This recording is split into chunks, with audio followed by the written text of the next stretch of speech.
And fortunately for you guys, this is the one you see. You didn't see the 8 others. But there were so many things. You were here earlier to see us running around. And I like this because I think I'm going to be able to be helpful because we built on the Cardano blockchain. So we started, gosh, probably 2-3 years ago, and we're going into uncharted territory as entrepreneurs. So we launched at this time last year. Good. Okay, thank you. Let me know. Perfect. Let me open up my presentation. But as I talk about our platform, I'm really gonna do it in a way that I may be able to help everyone here understand how to accomplish things and how to accomplish your goals. How you can see, okay, there we go. If we wanna, thank you. So my name is G Kauper. Me and my business partner created Budja, which is a fractionalized art platform. It's a membership platform. We are working with NMKR, and they're based out of Switzerland.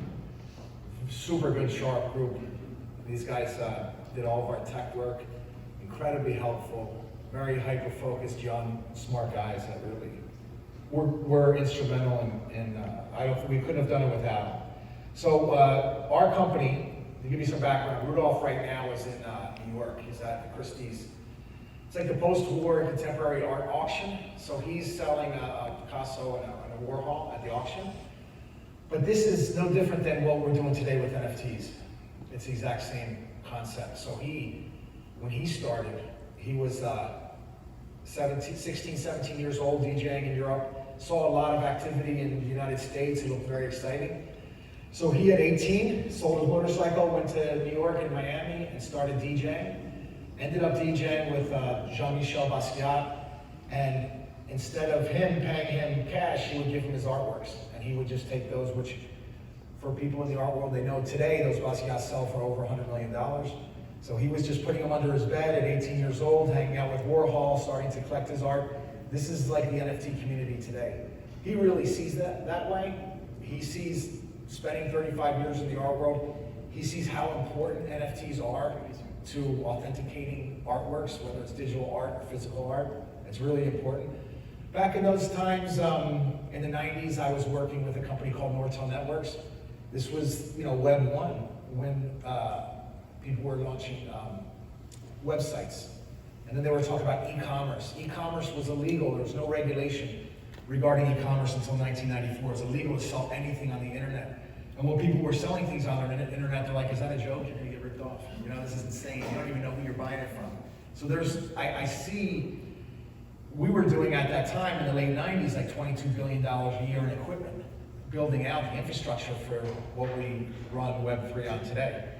So I went through that, and when I saw Web3 and blockchain, I said, wow, this is like amazing. Web 1 being web pages and maybe some video, Web 2 being e-commerce, and then now Web3, the blockchain. This is equally as important, and just very exciting for me to be involved in. So we have a membership, and I'll run through this just to give you an idea. Because we fractionalized, Rudolph took 4 of his original Warhol pieces, and we fractionalized them into 1,000 pieces, but we can't make it a public offering. So what we do is we make it a member benefit. It's not about getting money for memberships, but for 380 years, $100 a year, you can join our platform. You become a member of our private group, and then that gives you, as a member benefit, the ability to buy one of the NFTs. So we wanted to be really careful about how we navigate securities laws and things like that. It's not a public offering. He's not reselling anybody else's art. You become a partner with him. So these are some of the pieces, and just to give you an idea of how it looks. So when you buy your fraction of, let's say, the Volkswagen, that you get a micro image of the piece that you bought. And then we have these 4. We also have, Rudolph has the largest collection of vintage NASA photographs in the world. These photographs run between $500 to $50,000 per photograph. They're anywhere from 50 or say 40 to 70 years old. They were originally printed by NASA, so the value is in the physical piece. And we use NFTs with Cardano, or CNFTs, in a different way with this particular project. So people who have that space, that love of space, they can buy the physical, for ADA, you can buy the physical photograph. And then we use the NFT strictly as title to that physical piece. The value is in the physical piece. NFT has no value separate and apart from that physical piece, but it proves that you own that physical piece. So just like a title to your car, the title to your car is worth nothing. Your car has all the value. So the NFT or the CNFT is proof of ownership of that physical piece. So we want to keep it together. It's just a different and interesting way to use it. Our plan that we're working on now, and Hassan mentioned the Catalyst program. So we've financed the business so far, but we really want to make available a metaverse so that as the Cardano community buys NFTs, you can hang your NFT in your virtual gallery, where you can come and have meetings. If you want to meet with somebody and it's remote, instead of doing a Zoom call, invite them to your gallery. You can show off your NFTs. That funding, we're using Project Catalyst and to fund the release of these. So we're working with 2 different metaverse developers. And who knows, we may just release both of them and you choose which one you want to use. We're kind of playing with the idea. But the Catalyst program is an amazing program that Cardano's developed. So every transaction on the Cardano network, a very little bit of that transaction fee goes into a big fund, and it's a huge fund. Every few months, they have a new funding program where it's a decentralized autonomous organization. Everybody in the community votes on where they want to allocate that money. There may be $10, $11 million in the fund. And the community votes and says, okay, we like these projects for these reasons. So the community votes. It's not one guy, which would be centralized, getting his nephew a project and getting the money. It's the whole community saying who wants to do this. This is the essence of decentralization. And all the transactions on the Cardano network self-fund these programs. It's a really good program. I'll show you real quick what the metaverse looks like. So this particular company is out of Switzerland. We've been working with them for a long time. Rudolph has been working with them since 2017.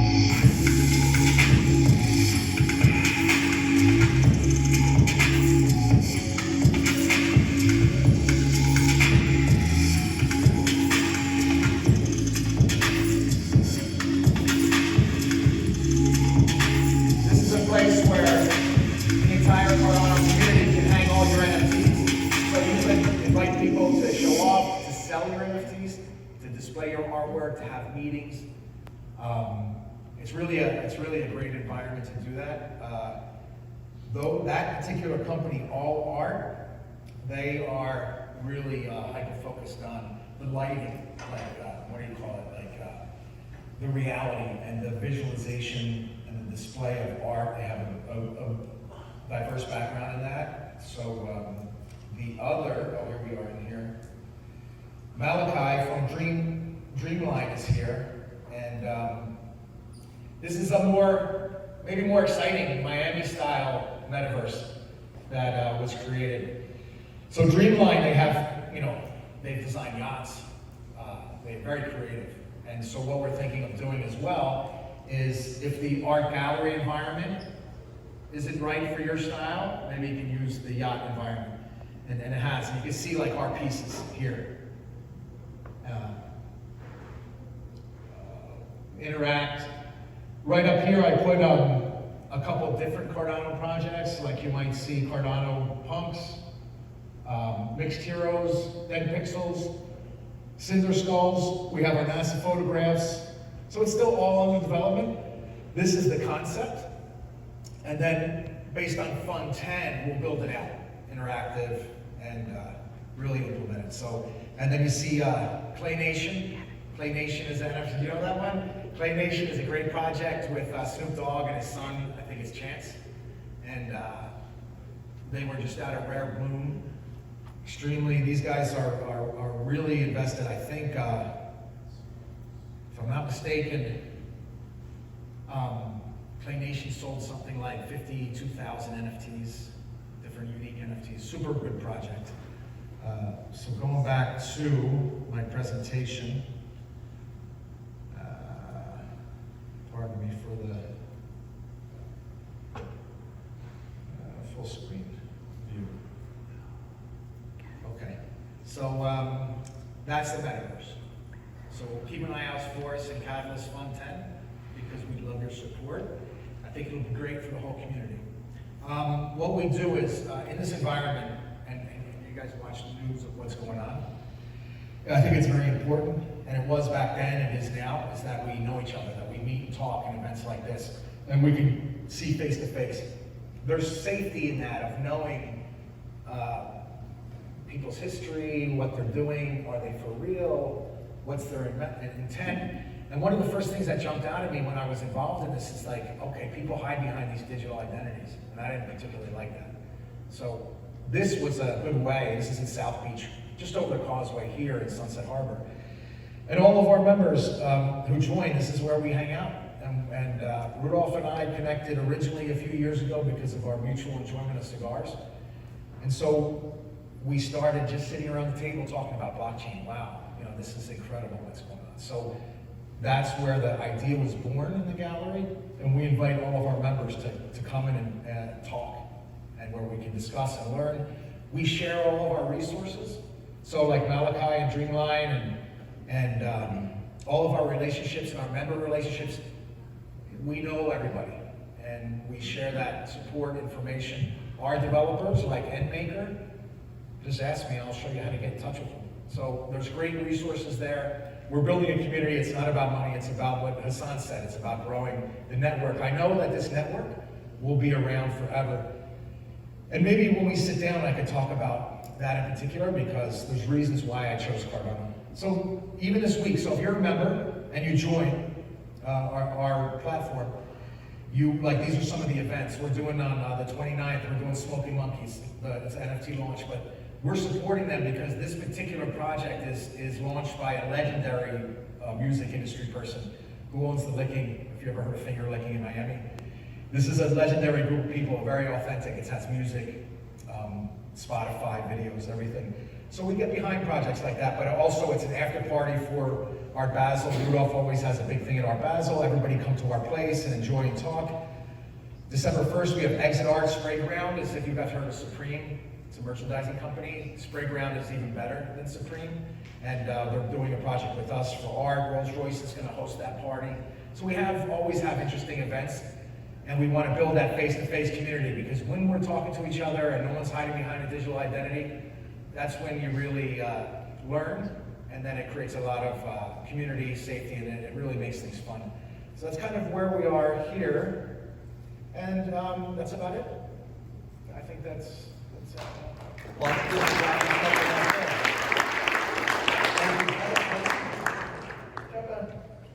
you don't get out of that. So you mentioned about the similarities between what's happening now and the way things happened before. And I just sort of want to have you make one connection. There are a lot of NFT projects out there, and what happens is everybody's familiar with NFT projects, right? Anyone really new? Because I don't want to leave someone really new out. Anyone out here super new, like last week? No? That's too bad. But anyway, bear market. So in a Discord, right, some of those guys working in the Discord, they don't get paid. And what they do is the NFT artist will maybe throw them some NFTs. Here, you'll get 4 mints out of this, or whatever. But I know from talking to Rudolph and his family and talking to you, and you're probably better to tell the story, how does that relate to, God, what was it, 40 years ago or whatever, right? How does that relate to 40 years ago? I see it as no difference. If anything, it's more accelerated. So I've been watching NFTs, I guess, since like 2017. But when we saw, who was it? I'm drawing a blank on his name, but that huge sale, that $60 million sale for NFT. Oh, you're talking about Ape People. Society? Oh, people. Oh, yeah. So that's kind of like that will go down in history as like the creation of NFTs. But we were working with it for a while before that. But once that sale happened, I mean, it's so accelerated. So the value of that is art. And the value of that was so extreme that I think the economics of the blockchain kind of accelerated the valuation of this art. But when you go back when Rudolph was receiving, you know, artwork for his labor. Yeah, tell them about that, because I bet they don't know. Yeah, it's kind of interesting. He just, and the way I look at back in his career is the way I see a lot of young entrepreneurs in the blockchain space. Guys who are 18 to 23, super focused, following their passion. And it's just the nature of people. So I see I have such a positive outlook towards what's happening. But back then, in the 80s, he was just a really sharp guy who was, you know, 16, 17, DJing. Said, let me go to America as soon as he turned 18. Ends up, you know, DJing alongside Jean-Michel Basquiat, who's famous. You know, at the time he was dating Madonna, just a legendary artist now. But Andy Warhol's, you know, protege, they worked together. There was a lot of famous artists in that circle. But at that time, the value of those, you know, was $200. It's shocking.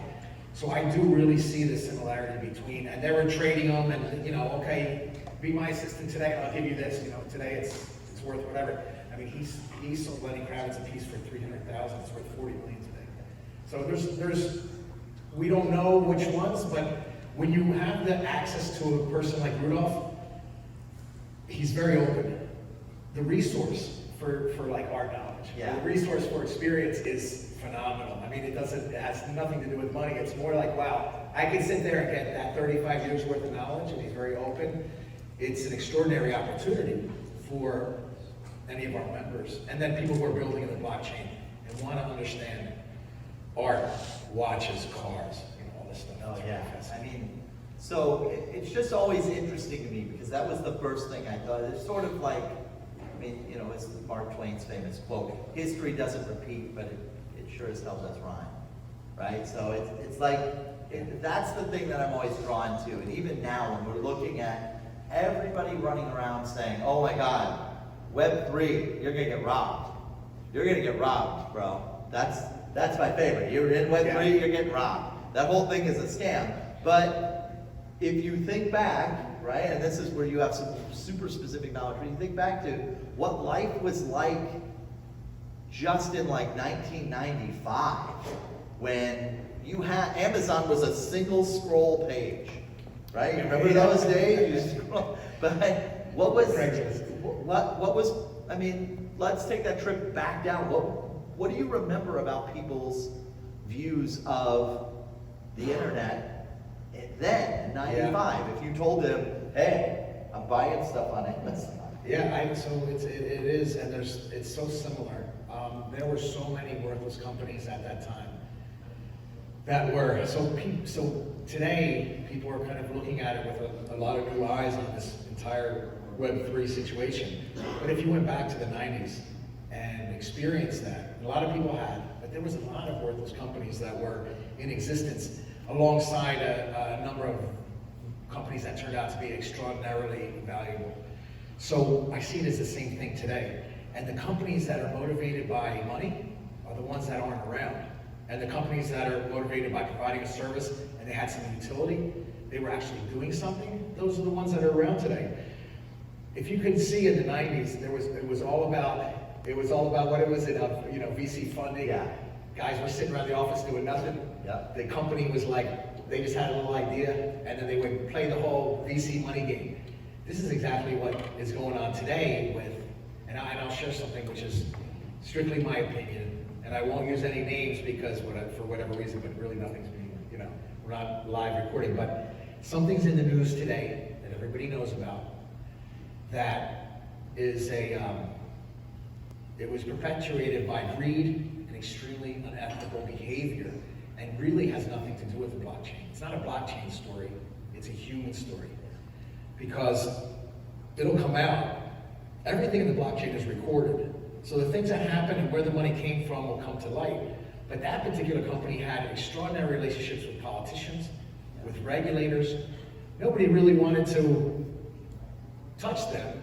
Some people knew what was going on, they knew they were falling apart, but who would want to go mess with a company that has such extreme, strong relationships with politics and regulators and everything? So eventually, that company was doing anti-crypto regulation. They wanted to make decentralized finance illegal, which would protect the centralized financial industry.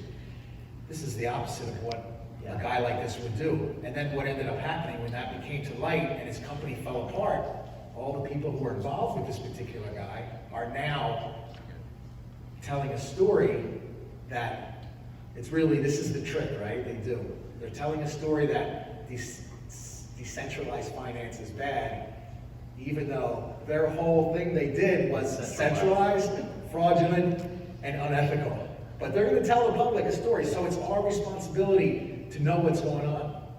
If we don't know what's going on, and there's so many people that don't know what's going on, people can be tricked into,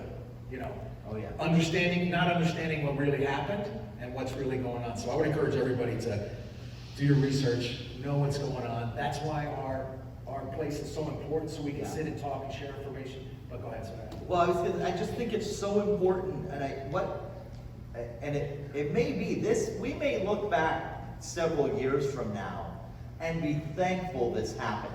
Because this may be the kernel that shows why Cardano is necessary, but blockchain in general is essential. Is what happened here might bring to light what's really useful. Because all of that movement of digital assets is recorded in an electronic ledger.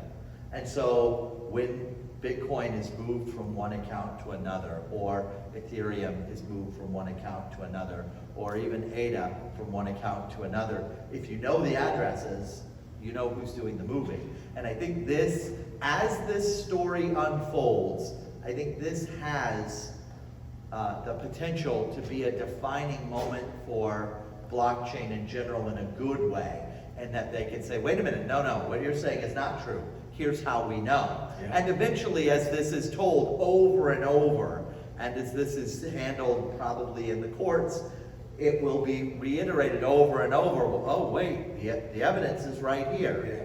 Why wouldn't you use a system that is immutable?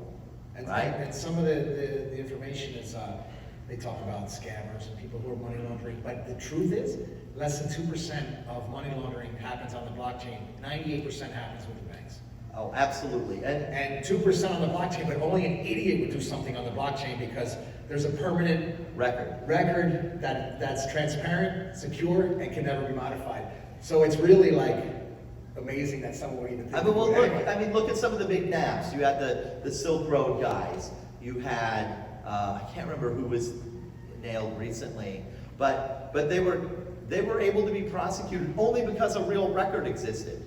Had they done that with a suitcase full of cash and a pound of cocaine like they with DeLorean, how would you? There'd be some questions about prosecution.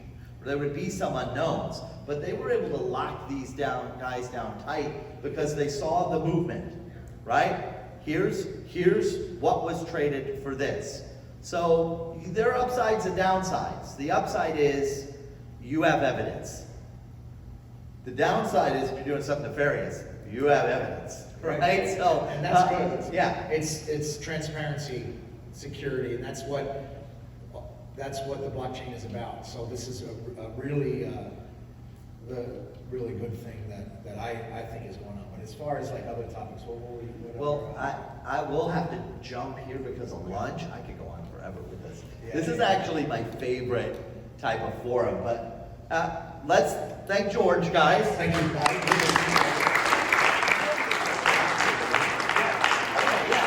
So when we do the roundtable at the end of the day, George will be present for that too. So there'll be a little more of this when you guys have a chance to ask your own questions, where if there's something you want to know, even if it's not just about a particular company, ask it. That's what today is for. And I'll say, like, this is what we do at the gallery. Yeah. We smoke cigars, have a nice a soda, coffee, or a glass of wine, and we just talk about things. You don't have to be a member to join us, just come anytime. Some of the private events are for members, but in general, just come and hang out with us, and this is what we do. We just talk and... Last year was a good time. Thank you very much. So...